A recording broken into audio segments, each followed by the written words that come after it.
Orang-orang yang sedang tekun beribadah itu kadang-kadang di tengah jalannya diberi Allah keistimewaan. Seperti apa? Doanya dikabulkan. Ujarnya hujan hari. Ujarnya ini. Itu contohnya. Seperti bisa berjalan di atas banyu umpamanya. Seperti mengetahui isi hati manusia. Nah, itu sebenarnya adalah fitnah, cobaan.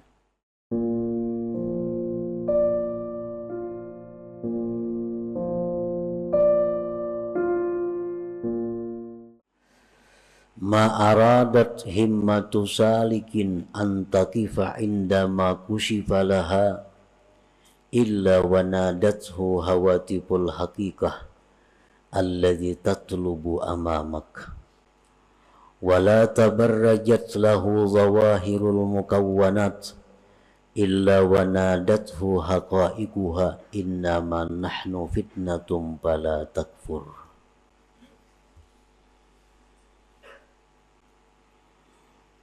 Arti terjemah dari hikmah yang ke-20 adalah tidak menghendaki keinginan orang yang tekun beribadah bahwa berhenti dia ketika dibukakan baginya, melainkan menyeru akan dia oleh suara-suara hakikat. Bermula yang kamu tuntut itu ada di depan engkau. Dan tidaklah bernampak bagi seorang ahli ibadah oleh zahir-zahir ini alam, melainkan menyeru akan dia oleh hakikat-hakikat ini alam. Hanya saja kami ini merupakan cobaan, maka janganlah kamu tergoda dengan cobaan itu. Nah, para muhibbin, itulah terjemah daripada hikmah yang ke-20 ini. Kana abdun bil amsi syaridan an siratillahi ta'ala mu'ridan an kalamihi wa sunnati nabiyyihi sallallahu alaihi wasallam munghamisan fi bihari syahawatihi wa ahwa'ihi summa adrakathu hidayatullah subhanah fasyarahallahu sadrahu lil islam wa ta'allama ahkamah summa jatahada fi ta'atillah bi'adai faraidihi wa jitinabi nawahihi wa iktharin nawafil minas salah wa siyam wa sadaqah. Fatala zaman ala dhalikal hal kana syaitan yugrihi min qablu bil fawahish wal munkarat fal an yuwaswisu ilaihi qailan ala tara kaifa asbahta al-an anta min khairati ibadillahi salihin tata'allamu ahkamahu wa tuaddi faraidahu wa tajtanibu nawahiyahu wa tuksirun nawafil wa tashabul ulama qad asbahta min awliyaillahil muqarrabin. Fa idza rakana ila hadzal waswas wa tasharraba hadzal iha ila al-yaqin min nafsihi ada ila aqbaha mimma kana alaihi sabiqa. Nah, ini adalah keterangan sekaligus contoh dari hikmah yang ke-20 tadi. Di dalam hikmah yang ke-20 itu terdapat dua bagian. Bagian yang pertama, ma'aradat himmatu salikin antakifa indama kushifalaha illa wanadat hawatiful hakikah alladhi tatlubu amamak. Sedangkan bagian kedua yang selanjutnya adalah seorang hamba yang dulunya hamba ini lari, menyimpang dari jalan Allah, berpaling dari kalam Allah dan sunnah Nabi Sallallahu Alaihi Wasallam. Seorang hamba ini tenggelam dalam lautan syahwat dan hawa nafsunya. Jadi seorang manusia yang dahulunya ingkar kepada Allah, yang dahulunya manusia ini mementingkan syahwat dan hawa nafsunya, tidak peduli hukum Allah, tidak peduli halal haram. Nah, kemudian si hamba ini diberi hidayah oleh Allah, diberi petunjuk. Maka Allah bukakan hatinya untuk Islam. Maka dia belajarlah hukum-hukum agama. Dia kemudian bersungguh-sungguh taat kepada Allah dengan menunaikan keperduannya, menjauhi larangan-larangan Allah, memperbanyak sunat-sunat dari sembahyang, puasa, dan sedekah.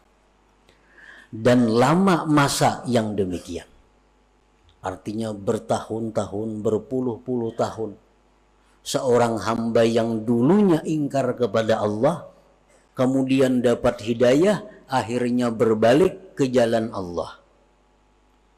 Menuntut ilmu, pekerjaannya sekarang ini, yang dulunya jauh dari majelis ilmu, sekarang menuntut ilmu, ibadahnya kuat, zikirnya banyak.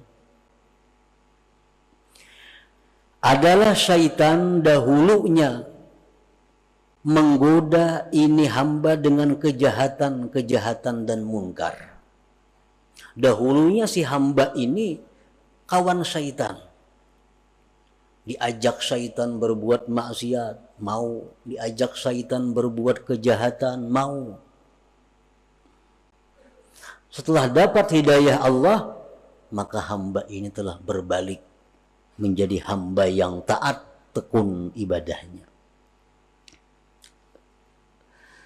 Nah, sesudah hamba tadi tekun dalam ibadah, sungguh dalam menuntut ilmu, syaitan itu menggoda lagi kepada hamba ini. Tapi godaannya bukan seperti dulu, mari minum arak, mari berjudi, mari berzina, mari melakukan riba. Itu godaan dahulu, kada mampan lagi. Karena ini orang sudah dapat hidayah dari Allah, sudah menuntut ilmu, sudah rajin ibadah. Nah, syaitan itu menggoda dia. Dengan apa godaan syaitan? Ala tara kaifa asbahta al'an. Oh si fulan, ya syaitan, apakah tidak kau lihat diri engkau sekarang ini? Engkau sekarang termasuk hamba Allah yang pilihan. Nah, engkau sekarang sudah masuk dalam hamba Allah yang pilihan. Engkau belajar hukum Allah, engkau menunaikan keperduan, engkau sudah menjauhi larangan, engkau sudah banyak melakukan yang sunat-sunat, engkau sudah dekat dengan para ulama-ulama. Sekarang engkau, ujar syaitan, termasuk aulia Allah al-muqarrabin. Sekarang engkau wali. Dahulu ikan buntat. Sekarang engkau wali. Ibadah engkau luar biasa, menuntut ilmu siang malam. Jadi engkau sekarang ini, ujar syaitan, sudah menjadi waliullah, sudah menjadi wali Allah.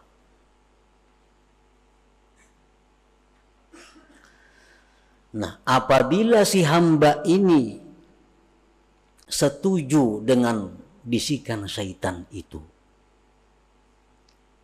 ya syaitan ikam ni wali, diterimanya itu.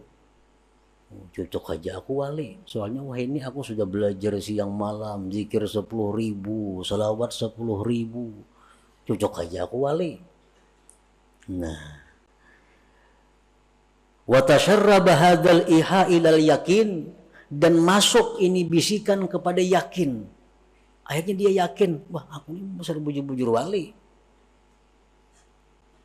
Ada ila akbaha mimma kana alaihi sabiqa, maka dia ini hamba kembali kepada sesuatu yang lebih jahat daripada dahulunya.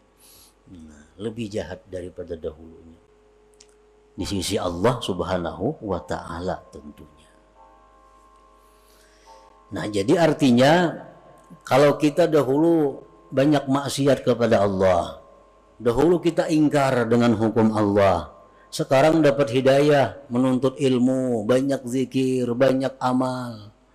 Setelah itu kita merasa bahwa diri kita ini adalah kekasih Allah, diri kita ini orang yang dekat kepada Allah, kita meyakini demikian, nah kita sebenarnya lebih jahat kedudukannya di sisi Allah daripada kelakuan kita yang dahulu kala yang suka maksiat itu.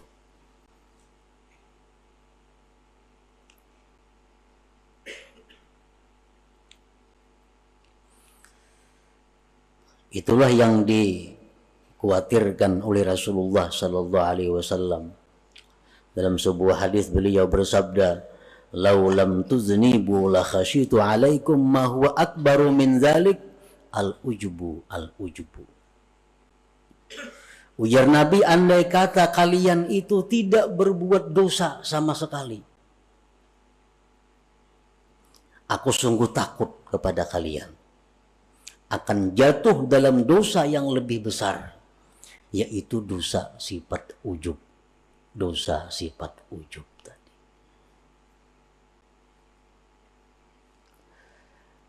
Sayyidatina Aisyah radhiyallahu anha, beliau ditanya, mata yakunur rajul musi'a?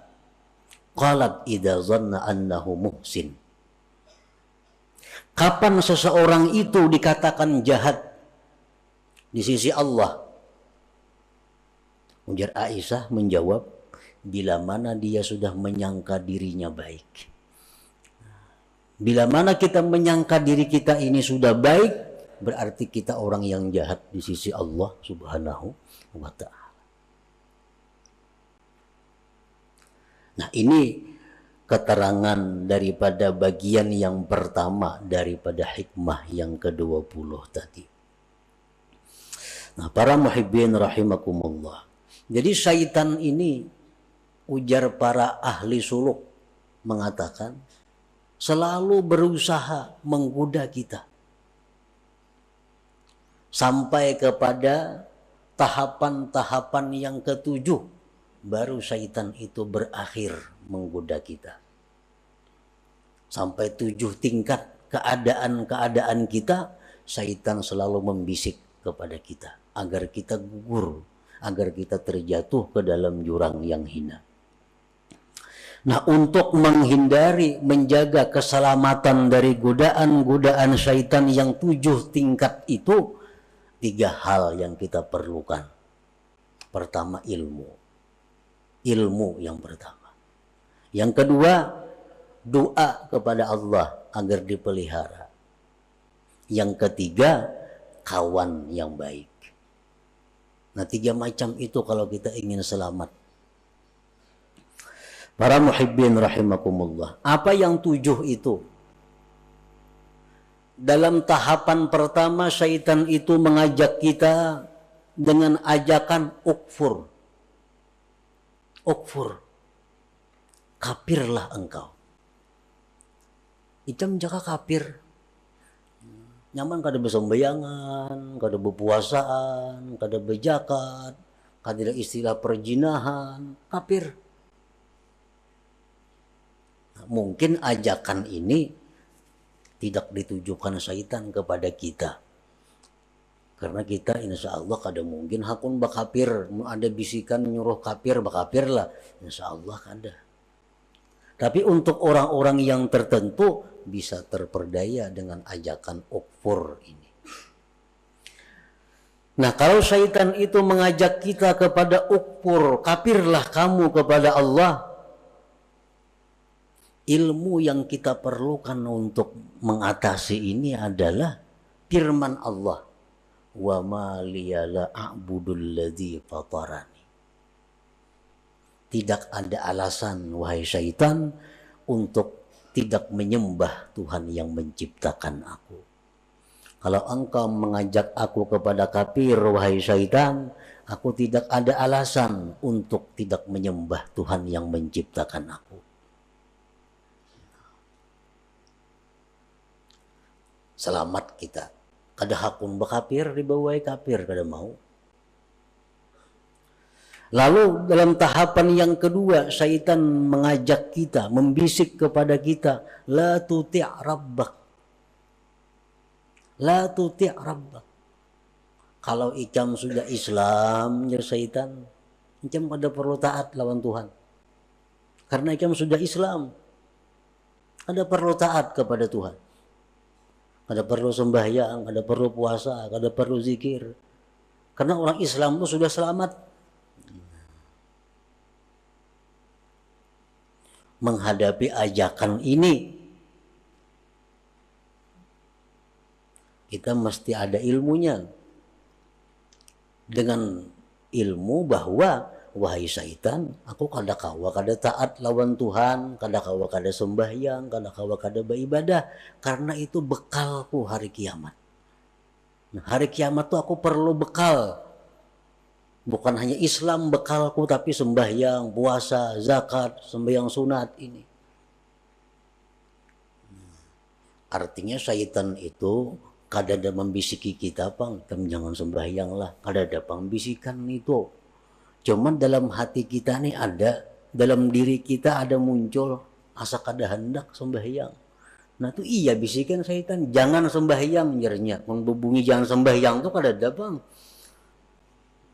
Jangan sembahyang, kadakah itu. Cuma dalam hati kita nih malas sembahyang, malas puasa, malas zikir. Nah itu bisikan syaitan. Yang kita atasi dengan apa? Dengan bekal. Ini mati perlu bekal. Orang hendak ke Banjar aja besangu duit. Nah apalagi mati. Bekalnya mati apa? Sembahyang banyak, zikir banyak, puasa dan lain-lainnya. Nah jadi kalau syaitan mengajak kita, dalam hati kita ini ada bisikan-bisikan yang malas untuk ibadah, kita tentang, kita lawan bahwa syaitan, bahwa aku ini perlu bekal untuk akhirat karena aku pasti mati. Nah, dua tahap syaitan menggoda kita. Tahap yang ketiga, ujar hati nih yang dibisiki syaitan. Ayo ikam banyak-banyak beramal, banyak-banyak sembahyang, tapi kaina bila tuha. Bila tuha aja. Lagi anom berhemat napa? Karena nang dipandang tuh akhir umur. Ikam walaupun wah ini pak ibadah, kalau akhir umur karena ikam jahat jadinya. Jadi baik wah ini berjahat, karena akhir umur hanya berbaik. Nah, ini mungkin seringkali datang ke dalam hati kita. Ini sering datang ke dalam hati kita. Padahal itu adalah syaitan. Kaina gin, amal banyak. Kaina mau sudah tuha. Kaina aja sembahyang tahajud, amun sudah tuha. Padahal orangnya umur 60 sudah ini. Nah, bila lagi tuhanya. Kaina aja nuntut ilmu bila sudah tuha, kaina aja bila sudah tuha. Nah, apabila dalam hati kita ada bisikan seperti itu, kita punya ilmu bahwa umur itu di tangan Allah. Umur kada pandang tuha muda, kada pandang sihat sakit, kalau sampai mati. Jadi kada kawa menunda amal itu. Bila ini hendak beribadat, gawi, laksanakan. Kada perlu menunda. Nah, para muhibbin rahimakumullah, syaitan itu hati kita ini dibisikinya lagi. Jadi syaitan, kalau engkau memang hendak beramal, beribadat juga, ajil, lakasi beramal, sembahyang jam 1000 rakaat semalaman, kayak Zainal Abidin, atau 500 rakaat kayak Imam lakasi. Nah, digasaknya kita oleh syaitan supaya banyak-banyak beramal. Tujuannya apa? Bila kena banyak kita busan ampe. Atau lagi tujuan syaitan bila banyak-banyak itu berancap-ancap kada sempurna. Sembahyang kada bertumak ninah jadinya. Itu tahapan yang keempat daripada syaitan bahwa segera. Nah ini kita atasi syaitan dalam hati kita bisiki. Aku beramal kada perlu belaka-lakas. Yang penting aku sempurna. Kada perlu berancap-ancap. Karena begitu ada niatku sudah beramal itu sudah masuk. Perlahan kita gawi. Perlahan. Sembahyang perlahan. Baca Quran kita perlahan. Nah tahapan yang kelima. Syaitan ini menggoda kita lagi. Dengan godaan apa? Nah syaitan kalau ikam sudah perlahan itu. Ikam tunggu. Ikam akan dipuji oleh seluruh makhluk. Ikam akan dipuji oleh manusia. Ikam akan dipuji oleh orang-orang besar. Karena mengakui kehebatan engkau. Ikam ahli ibadah, ibadahnya bagus. Nah, supaya kita ini ria. Nah, kita atasi dengan demikian, wahai syaitan, aku beribadah kada mengharapkan pujian orang. Aku beribadah kada mengharap penilaian orang. Yang kutuju itu adalah penilaian Allah. Aku cukup Allah yang mengetahui aku beramal. Kada perlu orang lain.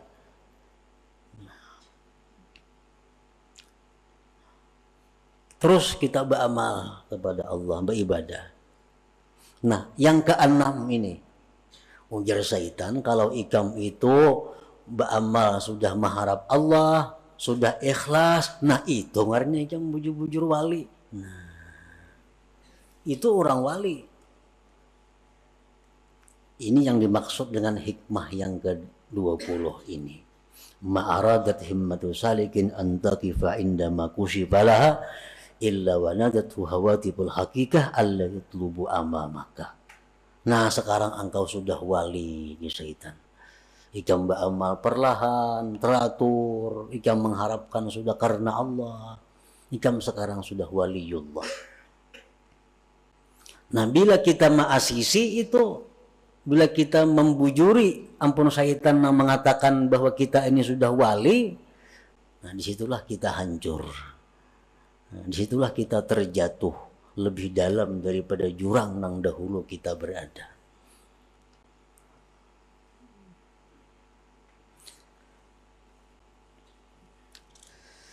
Nah, fasabilus salama li hadzal abdi ayyujiba syaitan aina ana minal awliya was salihin wa ana warikum bi bihari taksir wa qillatil ilm qalbi mashghulun bid dunya wa ma ukhlisu fil amal wa lam a'lam hal tuqbalu taubati amla inna ma ana abdun hakir katsiruz dzunub arju rahmat rabbi. Di waktu syaitan tadi, di waktu hati kita berbisik bahwa kita ini dekat dengan Allah. Di waktu hati kita bicara bahwa kita ini sudah dikasihi, dicintai Allah. Di waktu hati kita bicara kepada kita bahwa kita ini wali. Itu hendaknya dijawab. Bah, kada mungkin aku ini wali. Kada mungkin. Aina ana minal awliya. Kada mungkin aku ini wali.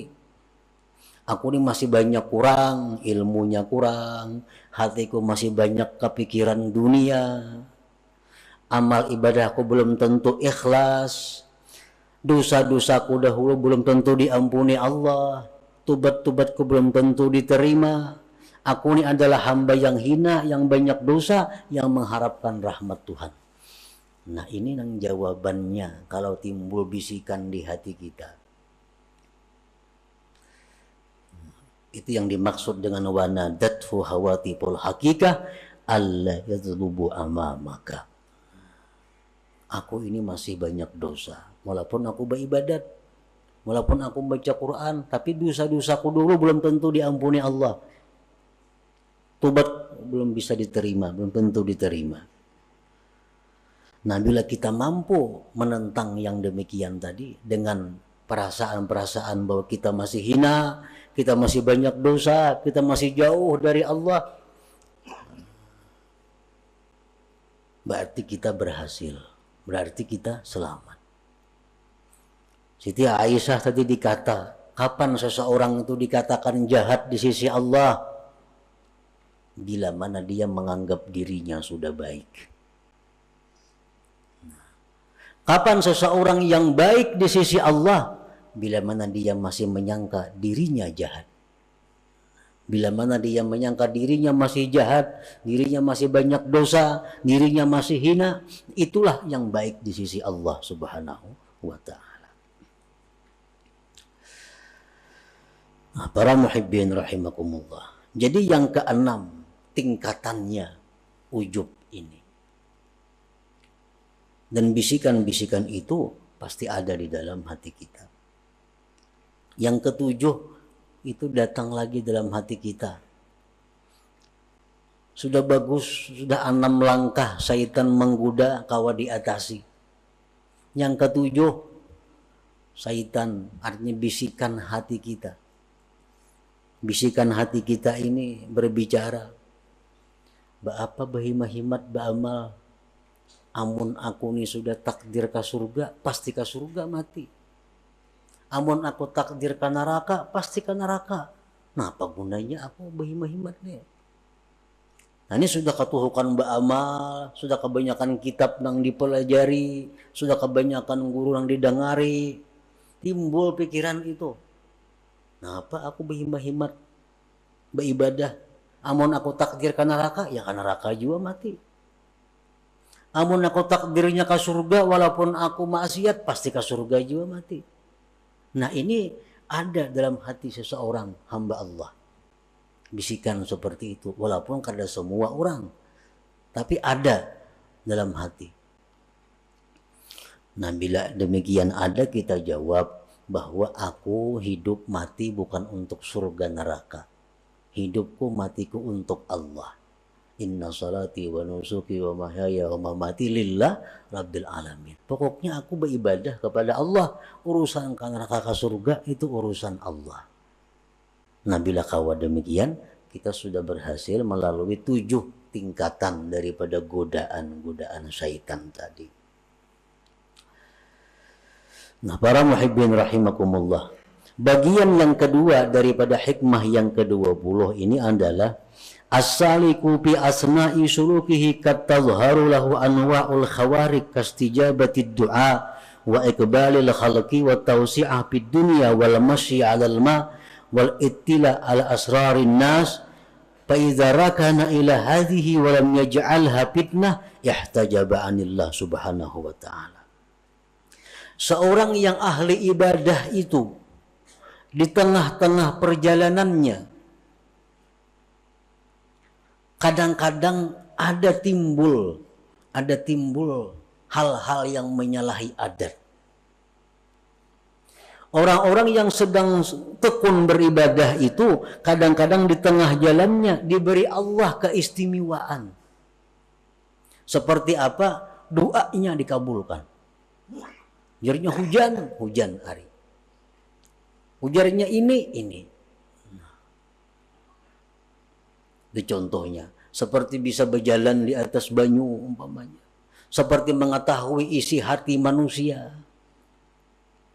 Nah, itu sebenarnya adalah fitnah, cobaan. Apabila seorang ahli ibadah ini senang dengan demikian, maka dia terdinding dari Allah Subhanahu wa ta'ala. Artinya apa? Ini sudah zikir banyak kepada Allah, salawat banyak, sembahyangnya banyak, semuaan banyak ibadah-ibadahnya. Diberi Tuhan keistimewaan. Doanya mustajab, orang-orang datangan kepadanya. Nah, bila inya senang dengan hal-hal itu, akhirnya mengurangi ibadah-ibadahnya, berarti dia sudah terdinding daripada Allah Subhanahu wa ta'ala. Nah, jadi di pertengahan umur, di mana kita sedang tekun beribadah, itu Allah beri kita keistimewaan bahwa itu adalah fitnah, itu ujian. Bila kita pegang ujian itu, kita akan terbimbing daripada Allah. Orang membaca zikir, membaca ba'amal, amalan macam-macam dibaca. Itu ngarannya salik, orang berjalan menuju Allah. Nah, kadang-kadang kena orang ini di tengah jalannya mustajab doa. Ada orang garing ditiupnya sigar. Ada orang garing diberinya banyu sigar. Akhirnya ini asik dengan itu. Akhirnya jadi penambahan. Pada tujuan asal untuk jadi orang yang dekat kepada Allah. Zikir, baca salawat. Dicoba oleh Allah dengan demikian. Ada orang minta ini sigar, ada minta ini kabul, ada minta ini berhasil. Akhirnya sibuk melayani itu. Ibadah-ibadah yang sudah dirintis tertinggalkan. Nah, ini artinya ihtajaba anillah. Jadi bila mana kita mengalami yang demikian, maka janganlah kita anggap itu satu kebanggaan. Jangan kita anggap itu satu kemuliaan. Tapi innama nahnu fitnah, kami hanya cobaan. Itu hanya adalah ujian dari Tuhan. Apakah kita berhenti sampai di situ atau terus berjalan beribadah sebagaimana yang sudah dirintis terlebih dahulu.